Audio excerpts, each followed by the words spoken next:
I still remember the sound of the door closing that night. It wasn't loud, but it was final. The kind of sound that stays echoing inside your head long after the moment has passed. That night, my wife left me. She didn't scream, she didn't cry. She just looked at me one last time, and said, "I can't live like this anymore." Then she walked away. I stood there, frozen, staring at the empty space where she used to be. The silence in the room was heavier than any noise could ever be. I wanted to run after her, to beg her to stay, to promise I'd fix everything.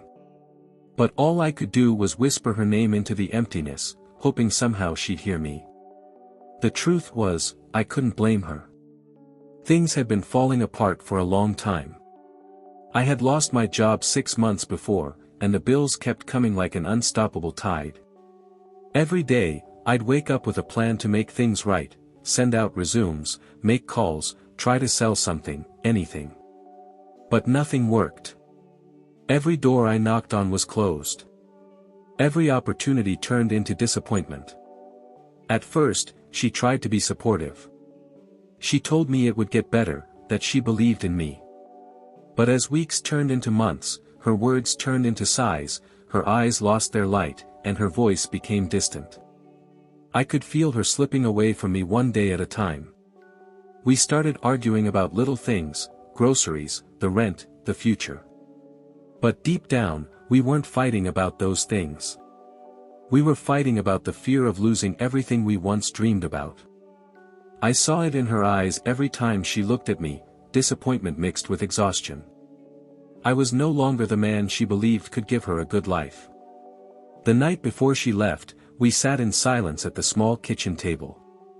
The electricity had been cut off that morning, so the only light came from a candle burning between us. I remember staring at the flame, watching it flicker and thinking how fragile it looked, just like us. She said, "I don't know who you are anymore." I wanted to tell her that I didn't know who I was either. That losing my job, my confidence, and my sense of worth had turned me into a stranger, not just to her, but to myself. But I couldn't find the words. I just sat there, hoping the silence would somehow say everything I couldn't. When she finally walked out, I felt something inside me break, not in a dramatic, cinematic way, but in a quiet, devastating one. Like watching a dream dissolve into nothing. The first few days after she left were a blur. I'd wake up and for a few seconds forget she was gone. Then reality would hit, and the weight of it would crush me all over again. The apartment felt colder, emptier. Her clothes were gone, her scent had faded, but her absence filled every corner. I stopped answering calls, stopped checking emails. I didn't want to talk to anyone. Shame wrapped itself around me like a heavy blanket. I couldn't stand the thought of people knowing that I'd failed, not just as a husband, but as a man. I tried to distract myself. I'd walk through the city at night, passing by restaurants where couples laughed and held hands, pretending not to notice how alone I was. I'd look at the lights in other people's windows and wonder what it felt like to belong somewhere again. Money was running out. I sold my watch, my phone, even my guitar, the one she'd given me when we first got married. It hurt, but I told myself I didn't need reminders of a life that no longer existed. I rented a small room on the edge of town, damp walls, flickering light, a bed that creaked with every movement. It wasn't home. It was survival. Nights were the worst. I'd lie awake, replaying every conversation we'd ever had, searching for the moment everything changed. Maybe it wasn't one moment. Maybe it was a slow drift, two people trying to hold on to a love that was drowning. Sometimes I'd stare at the ceiling and talk to her in my mind. I'd tell her I was sorry for not being enough. Sorry for every time I let pride stop me from showing her how scared I really was. Sorry for believing that love alone could fix everything. One night, when the rain was hitting the window hard enough to drown my thoughts, I broke down. I cried like I hadn't in years. Not the kind of tears that bring relief, but the kind that come from deep inside, where all the unspoken words and swallowed pain live. That night, something shifted. I realized that no one was coming to save me. No miracle, no second chance. If I wanted to rise again, it had to start with me, broken, humiliated, and lost as I was. The next morning, I forced myself to get up early. I shaved, even though I had nowhere to go. I put on my cleanest shirt and went out looking for work. Any kind of work. I walked into stores, small repair shops, cafes. Most people didn't even look up when I spoke. A few gave me polite rejections. Others didn't bother to answer. But in one small cafe, the owner, an old man with kind eyes, asked me to sit. He said, "You look like a man who needs a chance." I told him everything, without hiding my shame. He listened quietly and then said, "I can't pay much, but I can offer you a start." And just like that, I had a job, washing dishes, cleaning tables, sweeping floors. It wasn't glamorous, but it was something. For the first time in months, I felt useful again. Every day, I'd arrive early and stay late. The smell of coffee, the sound of chatter, the warmth of people coming and going, it reminded me that life was still happening around me, even if I had fallen behind for a while. The owner, Mr. Han, would sometimes sit with me after closing and share stories about his younger days. He told me how he'd lost everything once too, and how he'd rebuilt his life from scratch. "Luck," he said, "only smiles at those who refuse to give up." Those words stayed with me. They became my fuel. One night, after work, I was sitting in my small room, too tired to think, when I saw an old notebook on the table. It was filled with sketches and ideas I used to work on, small designs, business ideas, things I dreamed of starting one day. I hadn't opened it since the day I lost my job. Something inside me stirred. Maybe it was nostalgia, maybe desperation. But I started sketching again. I stayed up all night drawing, planning, imagining. For the first time in a long while, I felt that spark, the one I thought I'd lost forever. Over the next few weeks, I worked at the cafe during the day and spent nights developing my ideas. I had no money to invest, but I had time, persistence, and a mind that refused to die quietly. I watched online tutorials, read articles, learned about marketing, and slowly began building something small. It started with handmade crafts, simple wooden pieces I designed and made in my room using borrowed tools. I posted photos online, not expecting much. But to my surprise, people responded. They liked the story behind the pieces, the simplicity, the meaning. Someone commented, "These feel alive." That comment lit a fire inside me. I kept going. Every spare moment, I created. Every bit of money I earned, I reinvested. The orders grew, one by one, until I could barely keep up. Mr. Han noticed. He smiled and said, "Looks like luck has started to notice you." I laughed, but deep down I was scared. What if it all disappeared again? What if it wasn't real? But this time, I didn't let fear stop me. A few months later, I was able to rent a small workshop. I painted the walls white, bought a second-hand workbench, and hung a sign with my brand's name, nothing fancy, just simple and honest. That small space became my world. And for the first time since she left, I felt at peace. Not because I had money, but because I had purpose. Still, sometimes I'd catch myself thinking about her. Wondering if she'd be proud, or if she'd regret walking away. Then I'd stop myself. The truth was, I wasn't doing any of this to prove her wrong. I was doing it to prove to myself that I could still rise, even after being left behind. The pain hadn't disappeared, it had simply become quieter, more bearable. Like a scar that no longer hurts but reminds you where you've been. One evening, as I was closing the workshop, my phone buzzed. It was a message from an unknown number. Just one line. "Congratulations. I saw your work. You made it." My heart skipped a beat. It was her. I didn't know what to feel, joy, confusion, sadness. Maybe all of them at once.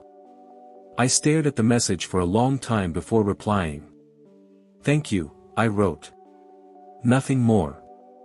For the first time, I realized that I didn't need her approval anymore. The person I'd been chasing was no longer the man I was now.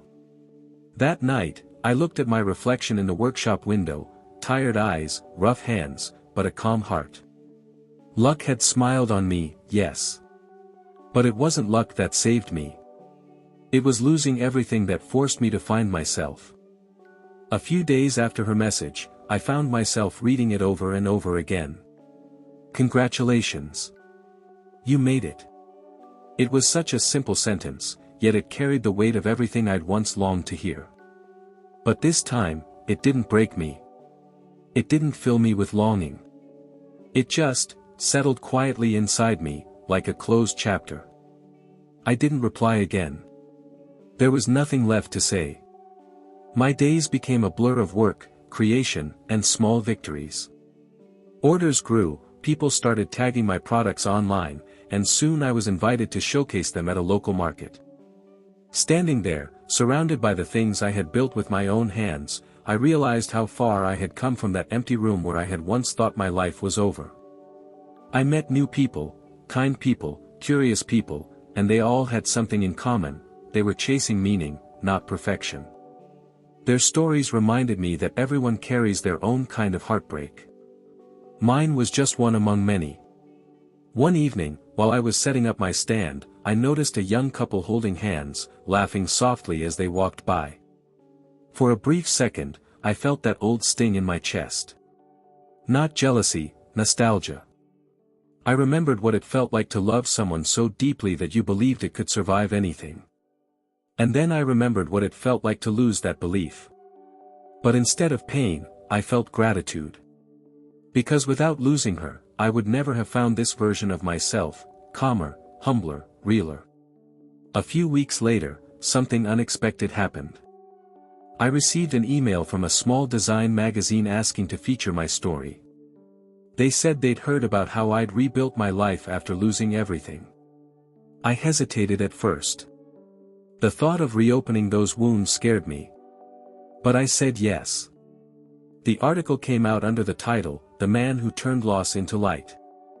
I didn't expect much, but the response was overwhelming. People wrote to me from all over, strangers who said my story gave them hope, people who had been left, fired, forgotten. They told me that my pain had helped them face theirs. It was strange. For years, I'd been ashamed of my failures. Now, they had become the very thing that connected me to others. That's when I understood something: sometimes, our purpose isn't hidden behind success, but behind suffering. A few months passed, and one afternoon, while working in my shop, I heard the bell above the door ring. I turned around, and there she was. My wife. Or rather, the woman who used to be my wife. She looked almost the same, yet completely different. Her hair was shorter, her expression softer. She smiled, hesitant, the way people do when they're not sure they're welcome. "Hi," she said. My heart raced, but I kept my voice calm. "Hi." There was a long silence. The kind that holds too many things unsaid. "This place," she began, looking around, "it's beautiful. You really did it." I nodded. "Yeah. Somehow." She took a slow breath. "I read the article. I didn't know everything you went through after I left. I'm sorry." Her voice cracked slightly on the last word. I didn't know what to say. There was a time when I'd imagined this moment 1,000 different ways, sometimes with anger, sometimes with tears, sometimes with forgiveness. But now, standing there, I felt peace. "It's okay," I said quietly. "We both did what we thought we had to." She looked down, fidgeting with her hands. "I wasn't strong enough," she said. "I was scared. I thought leaving would make things easier. But it didn't." I felt the weight of her words, but I also knew that no apology could erase the past. And maybe it didn't need to. "I understand," I said. We all break in our own ways. For a moment, neither of us spoke. Then she asked, "Are you happy now?" It was such a simple question, but it carried years of distance. "I am," I said. "Not because everything's perfect. But because I finally learned how to live without needing everything to be." She smiled faintly. "I'm glad," she said. There was no drama, no music swelling in the background, no cinematic embrace. Just two people standing in the quiet aftermath of what used to be love, acknowledging that some endings don't need closure, only peace. She wished me well and left. I watched her walk away again, but this time, it didn't hurt. It felt complete. After that day, I noticed something inside me shift even more. I stopped carrying the past like a wound and started wearing it like a scar, one that told a story, not of failure, but of survival. The business continued to grow. I hired 2 assistants, then 3. We expanded to online orders, and soon I was shipping products to other countries. It still felt surreal, like watching someone else's life unfold. But what I loved most wasn't the success. It was the quiet moments, sanding a piece of wood until it felt smooth, seeing a customer smile when they touched something I'd made, drinking coffee after a long day knowing I'd earned it. Sometimes, Mr. Han would stop by, bringing pastries and his warm laughter. "I told you," he'd say. "Luck smiles at those who don't stop walking." I'd smile back. "You were right," I'd tell him. But in my heart, I knew that luck had little to do with it. It was the pain, the loss, the hunger, all of it had carved me into who I was now. One rainy night, I stayed late in the workshop. The sound of rain tapping against the windows reminded me of that night years ago when everything had fallen apart. Except this time, it didn't bring sadness. It brought reflection. I thought about her again, not with bitterness, but with gratitude. She had been the catalyst. Her leaving forced me to face the parts of myself I'd been hiding from. Without that pain, I would have stayed the same man, afraid, dependent, lost. And then I realized, maybe, luck smiling on me wasn't about money or success at all. Maybe it was about being given the chance to start over, even if it came disguised as heartbreak. Over the years, I met new people, formed new friendships, even fell in love again. It wasn't the same kind of love I'd once known, it was slower, softer, built on acceptance instead of promises. The woman I'm with now met me not as a man with potential, but as a man rebuilt from ashes. She once told me, "You love like someone who's lost everything before." I smiled and said, "Because I have." She didn't ask about my past often, and I didn't offer much. Not because I wanted to hide it, but because it had already served its purpose. The past didn't define me anymore, it had simply taught me how to be present. Years passed. The workshop grew into a brand, and the brand into a company. But I still made time to craft something with my own hands every week, just to remind myself where it all began. Sometimes, when new employees asked about the company's story, I'd tell them parts of it, how it all started with a man who had nothing but a broken heart and a borrowed hammer. They'd laugh, thinking I was exaggerating. I never corrected them. Some stories are better left half-told. Because the truth is, this wasn't a story about revenge or success. It was about rediscovery.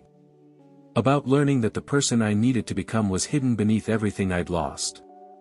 One afternoon, years after the day she left, I received a letter in the mail. The handwriting was familiar. It was from her. She wrote that she'd remarried, that she was doing well, but that she still followed my work from afar. She said she hoped I'd found peace, that I'd forgiven her, and herself. I smiled as I read it. There was no anger, no sadness. Just a quiet understanding. I wrote back. "I have. I hope you have too." That was the last time we ever spoke. And somehow, that felt right. Now, when I look back, I don't see her as the woman who left me. I see her as the person who unknowingly gave me a second life. The moment she walked out the door, my story began again, though I didn't know it then. It's strange how life works. Sometimes the things we think are destroying us are actually shaping us into who we're meant to be. When people ask me if I believe in luck, I tell them this: luck isn't about miracles. It's about moments, the ones that hurt, the ones that break you, the ones that force you to rebuild. Because luck doesn't smile on those who wait for it. It smiles on those who survive long enough to deserve it. And now, when I walk into my workshop every morning, the smell of wood and varnish fills the air. The same hands that once trembled with despair now create beauty. The same heart that once broke now beats with quiet strength. I am no longer the man who begged someone to stay. I am the man who learned to stay for himself. If you're listening to this, maybe you're standing where I once stood, in the ruins of something you thought would last forever. I know how it feels. The emptiness, the silence, the disbelief. But I promise you this: sometimes, what feels like the end is just life clearing the path for a new beginning. Pain doesn't destroy you, it rebuilds you. And one day, you'll look back and realize that losing everything was the moment luck first smiled on you, not because you were saved, but because you finally saved yourself.